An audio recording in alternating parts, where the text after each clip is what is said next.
በትናንትናው ዕለት ከኤርትራ ጋር ተያይዞ ፎሬን ፖሊሲ ጆርናል እና ዲደብሊው እንግሊዝኛው ሁለት ኤርትራን የተመለከተ ሪፖርት አወጥተው ነበርና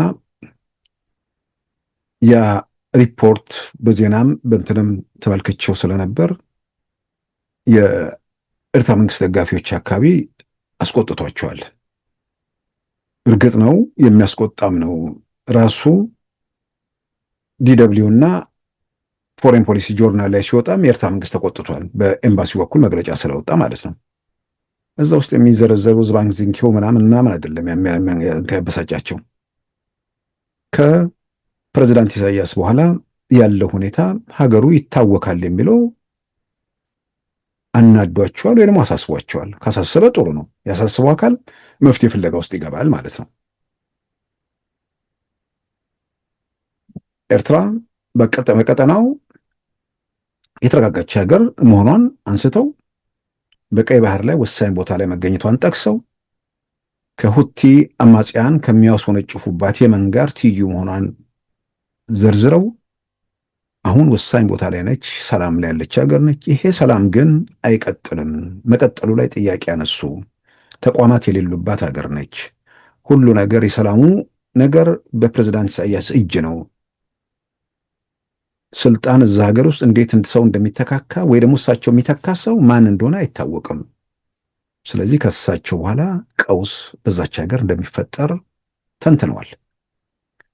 ይሄ አንደኛ የኤርትራ መንግስት ደጋፊዎች ወይ ደግሞ ሻዕቢያ ደጋፊዎች ለምን እንደሚናደዱ ይገባኛል። ግን እኛ መልክተኞች ነን፣ መረጃውን አደረስን። የኤርትራ መንግስት በዛው በኦንላይን ቁጣውን ገለጸ፣ ማለትም ለዛው ለሰዎቹ። በሌላ በኩል ወደ አደባባይ ደግሞ በሚዲያ በኩል ሲወጣ ደግሞ ሌሎች ተናደዱ። መናደድ አይደለም የሚያስፈልገው። የተባለው ነገር እውነት ነው፣ እውነት አይደለም። እውነት ካልሆነ ኤርትራ ውስጥ ሰዎች ስልጣን በዚህ መንገድ ስልጣን ለመያዝ ይችላሉ።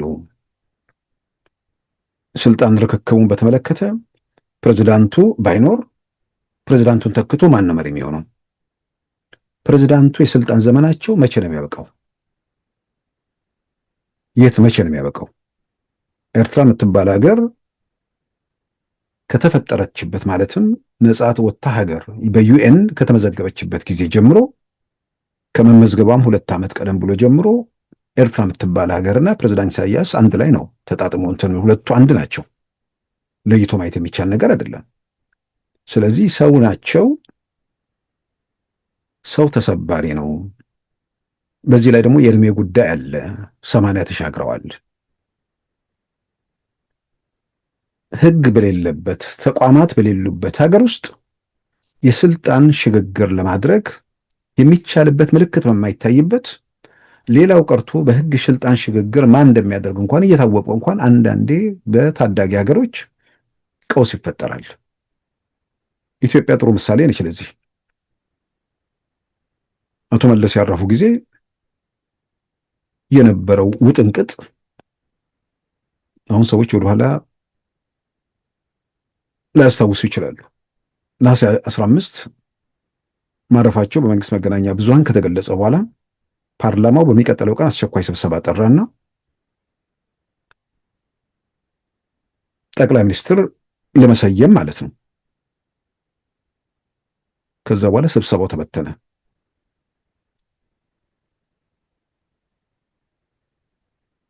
ተሻገረ ማለት ነው።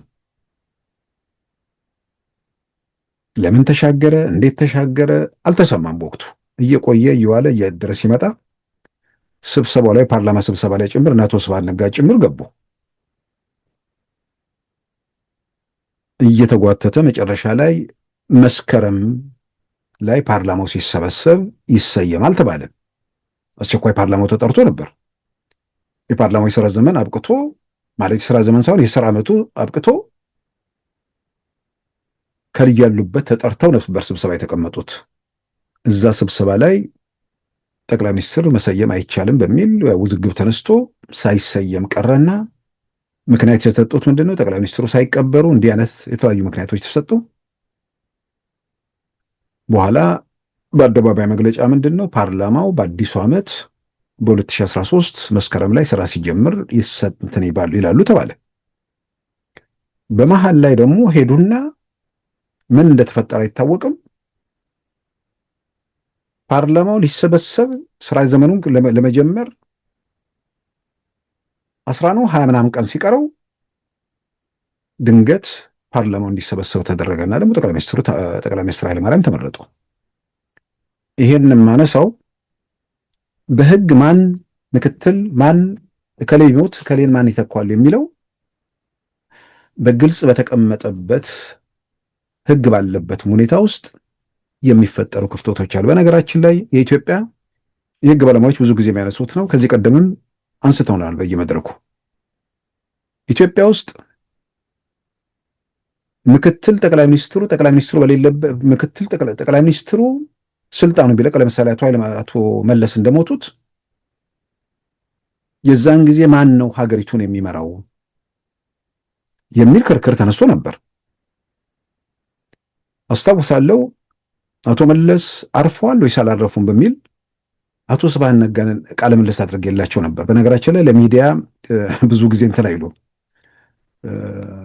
ክፍት ናቸው ማለት ይቻላል። እና የዛሬ 14 ዓመት አካባቢ ማለት ነው አቶ መለስ እነሱ አልሞቱም ይላሉ። በእኛ በኩል በተለያዩ ባገኘናቸው መረጃዎች አቶ መለስ አርፈዋል የሚል መረጃ አውጥተን ያን በተመለከተ እየመጡ ያስተባብሉ ነበር የመንግስት ባለስልጣናት። ከዛ አቶ ስብሃት ጋር ደውዬ ነበር። በወቅቱ አሉ የሉም ከሚለው ባሻገር አጭር ነው አንዱ ጉዳይ የነበረው በውይይት በእንትናችን ወቅት ማንም ይተካቸው አልኩኝ። ኃይለማርያም አሉ። እሱማ በህገ መንግስቱ መሰረት እንደዛ አይደለም። ህገ መንግስቱ ላይ በተጻፈው መሰረት ጠቅላይ ሚኒስትሩ ባለበት ነው ምክትል ጠቅላይ ሚኒስትሩ ስልጣን የሚኖረው። ማለትም ጠቅላይ ሚኒስትሩ ዴሊጌት ሲያደርገው ጠቅላይ ሚኒስትሩ የሆነ ቦታ ሄዶ አንተ እሱን ተከተህ ትሰራለህ። ጠቅላይ ሚኒስትሩ ከሌለ ግን ምክትል ጠቅላይ ሚኒስትሩ ስልጣን አይኖረውም። የሱ ስልጣን የተመረኮዘው በፓርላማው ላይ ሳይሆን የሱ ስልጣን የተመረኮዘው በጠቅላይ ሚኒስትሩ ላይ ነው። ጠቅላይ ሚኒስትሩ ከሌለ ምክትል ጠቅላይ ሚኒስትሩ ስልጣን የለውም የሚል የህግ ባለሙያዎች ክርክር ነበር። ያንን በተመለከተም በወቅቱ አንስቼላቸው እሳቸው እንግዲህ በተከራከሩት መጠን ተከራክረዋል። ጠቅላይ ሚኒስትር መለስ ዜናዊ እንግዲህ ወደ 60-70 ቀን እያለፈ ነው ከመድረክ ከጠፉና በአሁኑ ሰዓት ሀገሪቱን የሚመራው ማን ነው? ኢህአዴግ ድርጅቱ ነው፣ ገዢው ፓርቲ ነው። ግን ግለሰብ አሁን ለምሳሌ ጠቅላይ ሚኒስትር መለስ የኢትዮጵያ ጦር ኃይሎች ጠቅላይ አዛዥ ናቸው። ያንን ቦታ ማን ነው ያዘው? አሁን ተክቶ ይዘዋል እኮ ኃይለማርያም ከትናንትና መረቀ ለአርሚ ንግግር ሲያደርግ ነበር። አሁን ኮንስቲቱሽን አለ ተክቶ ይሰራል ይላል። ተክቶ ይሰራል ኮንስቲቱሽን ብለዋል ሳይሆን ተክቶም እየፈጸመ ነው ያለው። ተክቶ መስራት የጦር ኃይሎች ጠቅላይ አዛዥነቱን ይጨምራል። ተክቶ ማለት ተክቶ ነው። አቶ ስብሃት እንግዲህ የህግ ባለሙያዎች ጠቅላይ ሚኒስትሩ በሌለበት ጊዜ ተጠሪነቱ ለጠቅላይ ሚኒስትሩ ሆኖ እኮ ነው የሚል ለፓርላማው ተጠሪ አይልም። አይ ተጠሪነቱ ተክቶ ካለ ያው ተጠሪነቱ ለፓርላማ ይሆናል ነው። ህገ መንግስቱ ላይ እንደዛ ይላል። እንዴ አሁን ባለሙያዎቹ ሲናገሩም እንዳነበብነውም ምክትል ጠቅላይ ሚኒስትሩ ተጠሪነቱ ለጠቅላይ ሚኒስትሩ ነው የሚለው። ኮሌክቲቭሊ ካቢኔው በሙሉ ኢንክሉዲንግ ለፕራይም ሚኒስተር ተጠሪነቱ ለፓርላማ ነው የቦዲ ያን ከተካ እሱም እንደመለስ ተጠሪነቱ ለፓርላማ ነው። ዋናው ነገር ጉዳያችን ኤርትራ ነው። ኤርትራ ውስጥ ፎሬን ፖሊሲ ጆርናልም ዲደብሊውም በእነዚህ ላይ የወጣው ሰላም ያለባት ሀገር ነች፣ ሰላሟ ግን በፕሬዝዳንት ኢሳይያስ ላይ የተመረኮዘ ነው፣ ተቋማት የሌሉበት ሀገር ነው፣ 80 ዓመታቸው ነው፣ እርሳቸው በሆነ መንገድ ስልጣን ቢለቁ ይሄ አለ የሚባለው ሰላም ይታወካል ነው። ስልጣን እንዴት እንደሚይዝ በተጻፈበት ስርዓት ውስጥ እንኳን እንዲህ አይነት ውዝግብ ተፈጥሯል። በሌላም ሀገር በርካታ ምሳሌዎች አሉ። ስልጣን እንዴት እንደሚያዝ ህግ ባልተጻፈበት በኤርትራ ውስጥ ህገ መንግስት በሌለበት ሀገር ውስጥ ፕሬዝዳንቱ እድሜያቸው 80 በተሻገረበት ሁኔታ ውስጥ እንዲህ አይነት ነገር ቢፈጠር ምንድን ነው የሚደረገው የሚለውን በአደባባይ ጥያቄው ሲመጣ ቆም ብሎ ማሰብ ነው። ማሰብ የሚከለከል አይመስለኝም። ኤርትራ ውስጥ ማሰቡን ወደ መሬት ለመመንዘር ወይ ደግሞ ሀሳቡን ከሌላ ጋር ሼር ለማድረግ መሞከር ወንጀል ሊሆን ይችላል። በእርግጠኝነትም ወንጀል ነው። እንኳን የፕሬዝዳንቱን ስልጣን የተመለከቱ ጉዳዮች ላይ አይደለም፣ በሌላም ነገር ላይ ሀሳቡን መግለጽ የሚቻልባት ሀገር አይደለችም። ይሄ ግልጽ ነው። የዚህ ላይ ለምን ጥያቄ ለምን ብዥታ ውስጥ እንደሚገቡ ለምን ግራ እንደሚገባቸው አላውቅም። ይልቁንም ሁሉ ነገር በአንድ ግለሰብ መዳፍ ውስጥ ያለበት ሀገር ነው። ይህ ሁኔታ ከእጅ ቢወጣ ኤርትራ እንደ ሀገር ትቀጥላለች ወይስ አትቀጥልም? በእርሳቸው ትከሻ ላይ ነው ሁሉ ነገር ያለው እና ይሄ ነገር እንዴ ለካስ ብሎ በቁም ነገር አስመራ ወይ ደግሞ ኤርትራ ያሉ ሰዎች በድፍረት መወያየት ቢቸግራቸው ራቅ ያሉ ሰዎች ወደ መወያየት ነው መሄድ ያለባቸው። ከተፈጸመ ከሆነው ነገር ከድብልቅልቁ ከወጣ በኋላ ያኔ የሚለወጥ ነገር አይኖርም እና ይሄ ነገር ሲመጣ አንዱ በኢሜል የላከልኝ ኢትዮጵያ ውስጥ አለ ሰዎች በገፍ በሚታሰሩበት በድሮን በሚጨፈጨፉበት ማዕት ነገር ይዘረዝራል። በሚጨፈጨፍበት እየተረጋጋችውን ሀገር ኤርትራ ጋር የማይወዳደር ነው ድህነት የሰፋበት ምናምን የሚል ነገር ጭምር አለበት። እንግዲህ እኔ አንዳንድ ነገር በፊት የሚገርመኝ ነገር ነበር። አሁን ብዙ ነገር አይገርመኝም እውነት ለመናገር እኔ ብቻ ሳልሆን ብዙ ሰዎች መገረም አቁመዋል ብዬ አምናለሁ። ድሮ ሰው በሚታይና በሚዳሰስ ነገር ላይ ልዩነት ይፈጥራል ብዬ አላምንም ነበር።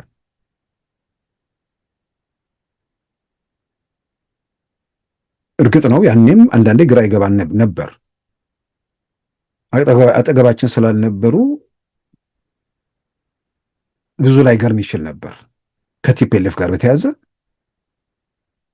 የቲፒኤልኤፍ ደጋፊዎች ያላቸው ጭፍንነት ለማመን እንቸገር ነበር። ለካ በዙር ወረርሽኙ ሁሉም ጋር ሲገባ ለካ በዚህ በብሔር በዘር በሰፈር ሰዎች በእነዚህ ደዌዎች ከተያዙ አይናቸውም ህሊናቸውም ሁሉ ነገር እንደሚዘጋ ባለፉት ዓመታት የበለጠ አረጋገጠ። አሁን ኤርትራ ውስጥ ያለውን ነገር የሚያቅሰው ኢትዮጵያ ውስጥ ሰዎች በግፍ ይታሰራሉ የሚል መግለጫ ያወጣል ወይ ደግሞ መልእክት ይልካል። ኤርትራ ውስጥ ኢትዮጵያ ውስጥ ታስረው የጠፉ ሰዎች የሉም። ኢትዮጵያ ውስጥ 20 ምናምን ዓመት ታስረው ደብዛቸው የጠፋ ሰዎች የሉም። ኢትዮጵያ ውስጥ ቢያንስ ፍርድ ቤት ይቀርባሉ። በጣም በእርግጠኝነት እንደ ቲፒኤልኤፍ ዘመን ደግሞ ከፕሮፌሰር ብርሃኑ ጎን ቁጭ ብለሃል፣ ከከሌ ጎን ቁጭ ብለሃል ተብሎ ሰዎች የሚታሰሩባት ሀገር አይደለችም።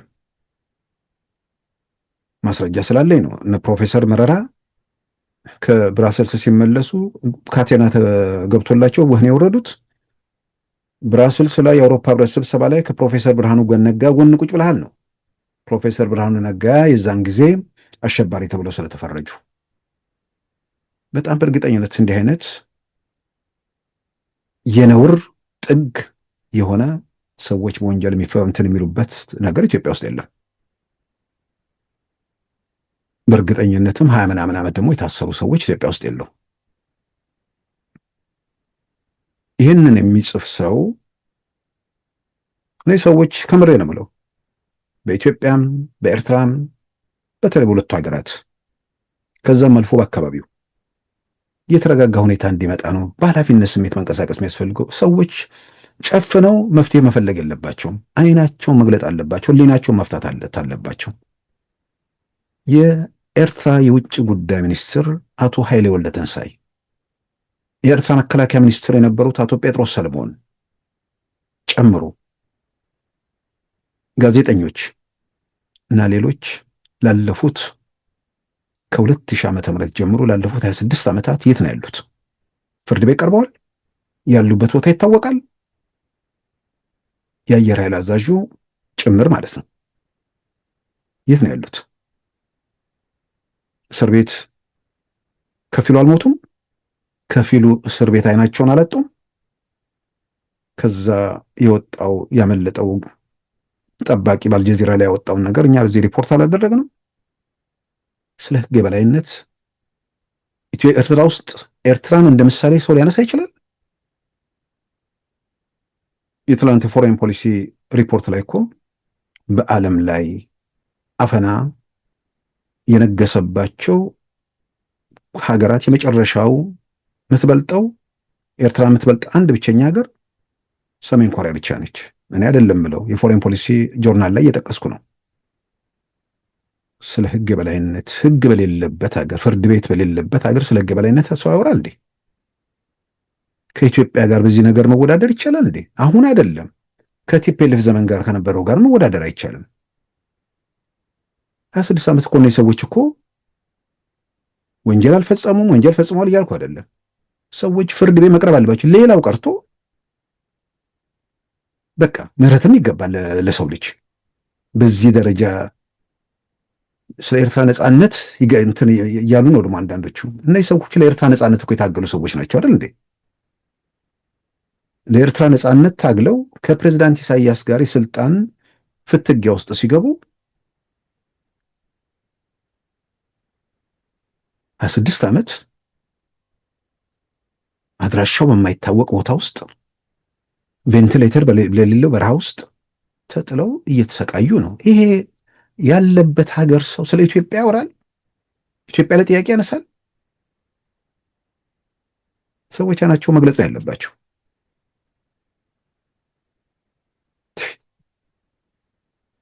ኢትዮጵያ ውስጥ ያለ ፍርድ ሰዎች ታስረዋል የሚል ያለ ሕግ ታስረዋል የሚል ይምጣና እኛም በጋራ ድምፅ እናስተባብር። እንደነ ፕሮፌሰር ብርሃኑ መረራ ጉዲና ከከሌ ጋር ቁጭ ብለሃል ተብሎ የታሰረ ሰው ካለ ድምፃችንን እናሰማ።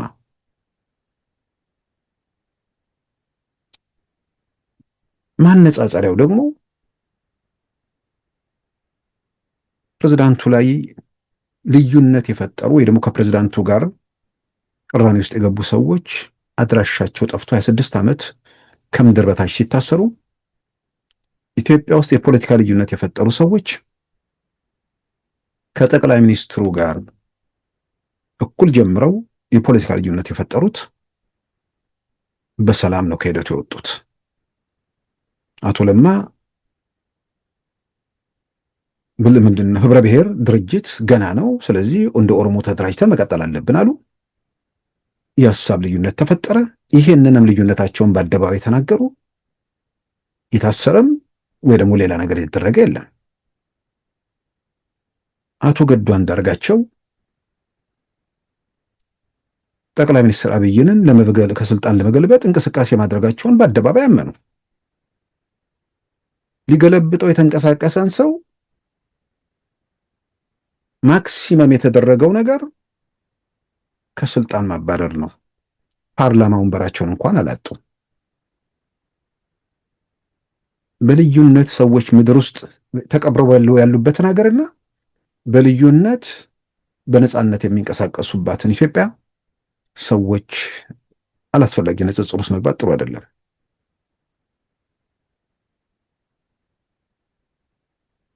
ከዛ ውጭ ኢትዮጵያ ውስጥ በድሮን መደብደብ በድሮን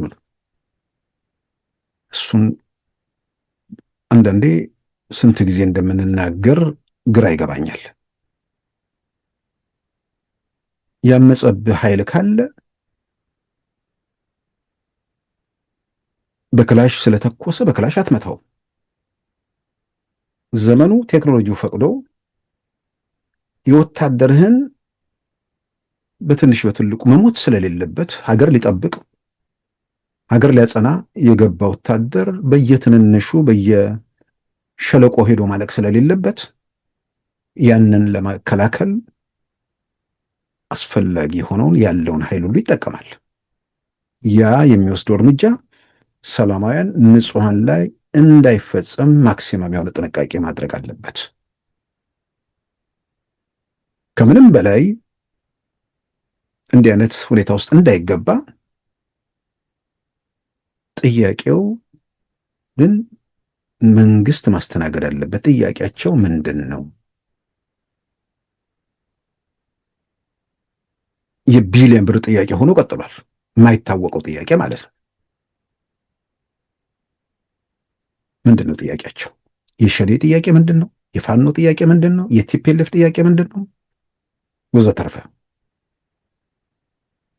ከምንም በላይ ደግሞ እነዚሁ ጥያቄያቸው የማይታወቁ ሰዎች ግን በጥያቄያችሁን እስቲ እየተኮሳችሁ መናገር ካልቻላችሁ ጠረጴዛ ጋር ስትመጡ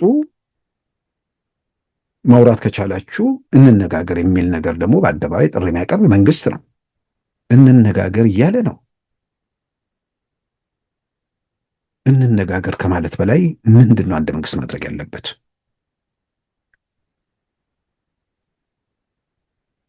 በእርግጠኝነት የምናገረው እንዲህ አይነት እንቅስቃሴ ኤርትራ ውስጥ ቢነሳ ሸኔን 8 ዓመት ፋኖ ወደ 4 ዓመት አይቀጥልም። ይሄ እንቅስቃሴ በህወሓት ዘመን ቢሆን የተነሳው በጣም በእርግጠኝነት ህወሓት በ1 ዓመት ጸጥ ያደርገው ነበር። ኤርትራም ውስጥ ቢነሳ የኤርትራ መንግስት በ1 ዓመት ጸጥ ያደርገው ነበር። ለምን? ኮላተራል ዳሜጁ ስለማያሳስባቸው አብረው ከነሲቪሉ ይጨፈጭፉት ነበር። በስልጣናቸው የመጣን ነገር መጨፍለቅ ነው፣ መንደር ነው ምናምን የሚባል ነገር የለም። ስለዚህ ድሮን የሚባለውን ነገር ዘመኑ ፈቀደና ጅራፍ የሚያስክ ክላሽ የሚያስክ በየትኛውንም ነገር ይዛል። ትልቁ ነገር ይህን መንግስት እንድንወቅሰው እንድንጠይቀው ሰዎቹ ጥያቄ እያላቸው ጥያቄያቸውን ባለመመለሱ እንደራደር እያሉ አልደራደርም የሚል ነገር ቢያመጣ ያኔ እንዲህ አይነት ነገር እናነሳለን። የኢትዮጵያ እኮ ሰላም የታወቀው የኢትዮጵያ መንግስት በፈጠረው ችግር ሳይሆን ችግሩ በመጀመሪያ የተጠነሰሰው ህወሓት የሚባል ኃይል ወደ ኢትዮጵያ ፖለቲካ ስልጣን መምጣቱ ጋር ተያይዞ 1983 ላይ የተዘራው አረም ነው። በቀለና ሀገሪቱን እንደ ሙጃ እንትን አላት። ስለዚህ አረም ሆኖ የበቀለውን በአዲሱ ትውልድ ወደ አረሙን የሚበቅለውን ደግሞ ከአረምነት ይልቅ እውነተኛ ፍሬ የመንደር የሰፈር ፍቅር ላይ የተጠመዱ ሳይሆኑ ሀገራቸውን አህጉራቸውን ብሎም ዓለምን ማየት መበርበር የሚችሉ በእርግጠኝነት እንደዚህ አይነት ልጆችም እየመጡ ነው። አሁን በምናደርገው በሚያዩት ነገር እንዴት እንደሚያፍሩ ሳስበው ወደፊት እንዴት እንደሚታዘቡንም ስገመግም የሰው ልጅ እግዚአብሔር የፈጠረው አእምሮ የማሰብ የማመዛዘን ችሎታ የሰጠው ሰው መንደርና ሰፈር ላይ ሲርመጠመጥ ያውም ደግሞ መንደርና ሰፈር የሚመጠመጠው በባዕድ ሀገር ጭምር በሰው ሀገር ጭምር በነፃነት እየኖረ በ10 ምናምን ሺህ ኪሎ ሜትር ላይ ሆኖ እስከ ሰፈሬ መንደር እያለ አይኑንም ህሊናውንም በሞራ ጋርዶ እንትን ሊል ያስቸግራል። ስለዚህ አላስፈላጊ መከራከሪያ ወይ ደግሞ ጥያቄ ከማምጣት የሆኑ ነገሮች ሲነሱ ሰዎች አንዳንዴ ብቻ ሲታሰብ ወይ ግራ ይገባ ይሆናል። ከጓደኛ ጋር ማውራት እርግጥ ኤርትራ አካባቢ እንዲህ አይነት ችግር እንዳለ ሰማለሁ። እርስ በርስ ለማውራትም አንዳንዴ የሚፈሩ ሰዎች አሉ። እንደዛ ነው የምንረዳው። ምክንያቱም ወይ ሲሄዱ ይታሰራሉ። አሁን በሆነ አጋጣሚ ወደዛ ሀገር ሄዶ ስለታሰረ ሰው አንድ ወዳጄ እያጫወተኝ ነበር። በጣም ቶፕ የሚባል ቦታ ውስጥ ስላለ ሰው ነው። ከነ ቤተሰቡ ሄደ ለጉብኝት፣ እስር ቤት አስገቡት። ያውም የሆነ ፖለቲካ ምናምን የሚባል ነገር ውስጥ ምናምን የሌለ በትልቅ ተቋም ውስጥ የሚሰራ ሰው ነው ኤርትራዊ። ከዛ የሀገሩ መንግስት ያለበት ሀገር መንግስት ለምን ድምፁን አያሰማም ሲባል አይ እንደዚህ አይነት መንግስታትን ምን የምታመጣው ነገር የለም፣ ሲበቃቸው ነው መልቀቅ ያለባቸው። ስለዚህ እንደዚህ ሰዎች ሲያወሩ ምን ሲሉ መረጃ የሚያቀብሉ ሊኖሩ ይችላሉ። ሰው እየተፈራራ ሊሆን ይችላል። በእርግጠኝነት በኢትዮጵያ ውስጥ በወያኔም ዘመን ሰዎች ውጭ ሆነው በነፃነት ያወሩ ነበር። እርግጥ ነው ሰልፍ መውጣት የሚፈሩ ነበሩ። እርግጥ ነው የሀገር ጉዳይ አሳስቧቸው ስብሰባ አዳራሽ ገብተው አስተዋጽኦ እያደረጉ ነገር ግን ቪዲዮ እንዳይቀረጽ የሚከላከሉ ነበሩ፣ ወደ ሀገር ቤት መሄድ ስለሚፈልጉ።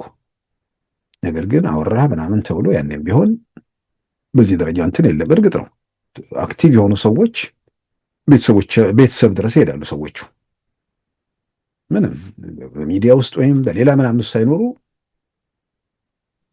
የሚታወቁ ሰዎች ስለሆኑ ብቻ ቤተሰቦቻቸው ላይ ሚስት ላይ ምናምን ያደረጓቸው ነገሮች አሉ። አንዳንዴ እኮ ነውር ከኤርትራ ውስጥ ካለው ነገር ይሻላል እንጂ በወያኔም ነገር እኮ መንገድ ዘመን እኮ የነበረውን ሰዎች አሁን መለስ ብለው እኮ ቢያዩት አሁን የት እንዳሉ እኮ የቲፒኤልኤፍ ሰዎች አይገባቸውም። ያኔ እንትን ላይ ነበሩ፣ ምቾት ለቀንትም የምቾት ቀጠና ውስጥ ነበሩ። የሌላው ህመም፣ የሌላው ቁስል፣ የሌላው ምናምን አይሰማህም ነበር። ሰዎች ይገምታሉ የሆነ መንግስትን የሚቃወም ሰው ነው ስለተባለ አገር ቤት ሚስቱ ስትሄድ መታሰር፣ ከነ ልጆቿ መባረር። እንግዲህ የቲፒኤልኤፍ እና የሻዕቢያ ደረጃው ይለያያል እንጂ ተመሳሳይ እንትን ውስጥ ያሉ ሰዎች ናቸው። እና ሰዎች ጥያቄ ወደ ሌላ ወገን ከመሰንዘር ቆም ብሎ ማየት መመርመር። ሁለቱ ወንድማማች ህዝብ ነው። መደጋገፍና በሰጥቶ መቀበል ማደግ መለወጥ ወደ የመን ወደ ምናምን ሰዎች እየሄዱ የሚያልቁበት ምዕራፍን የሚዘጋበት ሁኔታ ነው ያለው። እና አንድ የጽምዶ አጻማጅ ነው ምናምን የሚባለው ሰይድ አወል የሚባለው ስለ ኢትዮጵያ ሲናገር በበረሃ እየሄዱ እያለቁ ይላል። እነዚህ ሰዎች እንዴት እንደሚዘጉ እኮ ከዚህ በላይ ማሳያ የለም።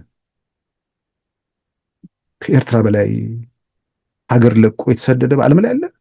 ትላንት እኮ ሪፖርት አደረገ። ኤርትራ መንግስት ከሆነች ጀምሮ 700 ሺህ አንዳንድ ሰዎች ያንሳል ይላሉ። እኔ ዋናው ነገር እዛ ላይ ወጣው ሪፖርት ነው።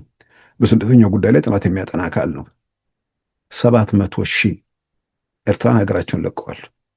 በመቶ ሺህ የሚቆጠሩት ኢትዮጵያ ይኖራሉ። ሌሎች ደግሞ በለው ዓለም ተበትነዋል። ይሄ ሆኖ ኢትዮጵያን ስለ ኢትዮጵያ ድህነት፣ ስለ ኢትዮጵያን ስደት በቀደም እኮ ያ ማን ነው የምስራቅ አውሮፓው ዩቲዩበር እኮ አወጣ። ዳቦ ስጠኝ የሚለውን እኮ ለማኝ እዛ ላይ ያየነው እኮ።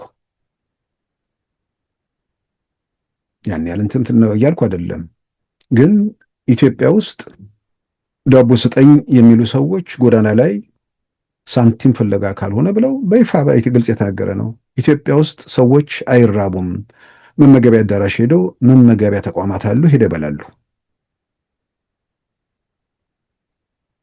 ህልም የሚመስል ነገር ነው አይደለም? ግን ህልሙን እውን ያደረጉ ሰዎች ኢትዮጵያ ውስጥ ተመዘገቡ።